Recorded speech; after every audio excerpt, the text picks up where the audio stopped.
The 7SEaters by Mary Ann Hoberman. Not so long ago, they say, a mother lived just like today. Mrs. Peters was her name. Her little boy was named the same. Now Peter was a perfect son in every way except for one. When Peter was just 1 year old, he did not like his milk served cold. He did not like his milk served hot. He liked it warm, and he would not drink it if he was not sure it was the proper temperature. But Mrs. Peter did not mind. She was a mother, sweet and kind, and when his milk spit on the floor, she patiently prepared some more. She'd take the bottle from the shelf and chuckle softly to herself. What a silly sort of eaters, my darling baby Peter. When Peter had not yet turned 2, another baby, sweet and neat, was born. Dear Lucy, small and fair, with big blue eyes and curly hair.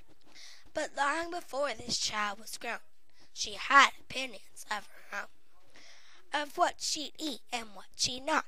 She hated milk, both cold and hot, as warm, worst of all. Instead, whenever Lucy, dear, was fed, she bellowed for pink lemonade, not from a can. Oh no, homemade. But Mrs. Peters did not mind. She squeezed each lemon to its rind, while mopping milk up from the floor and patiently preparing more.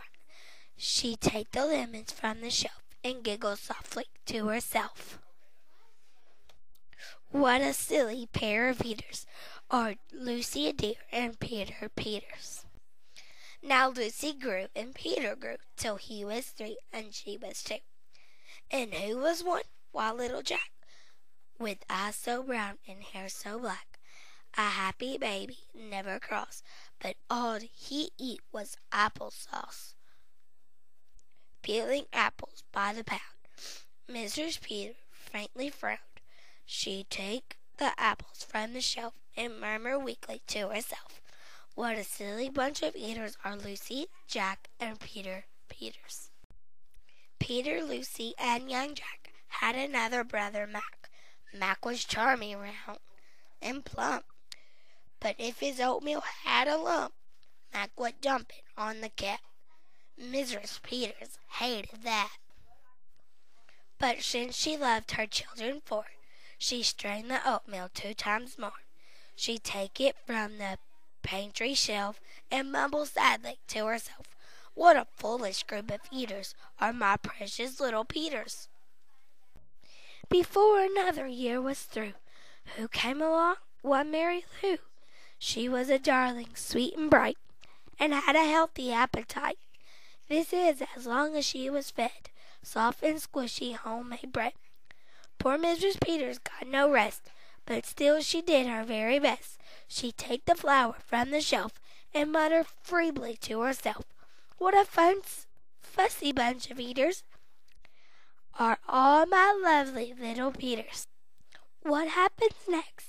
If you'd like to find out more, go to the WCS library and ask about the 7SEaters book. Bye.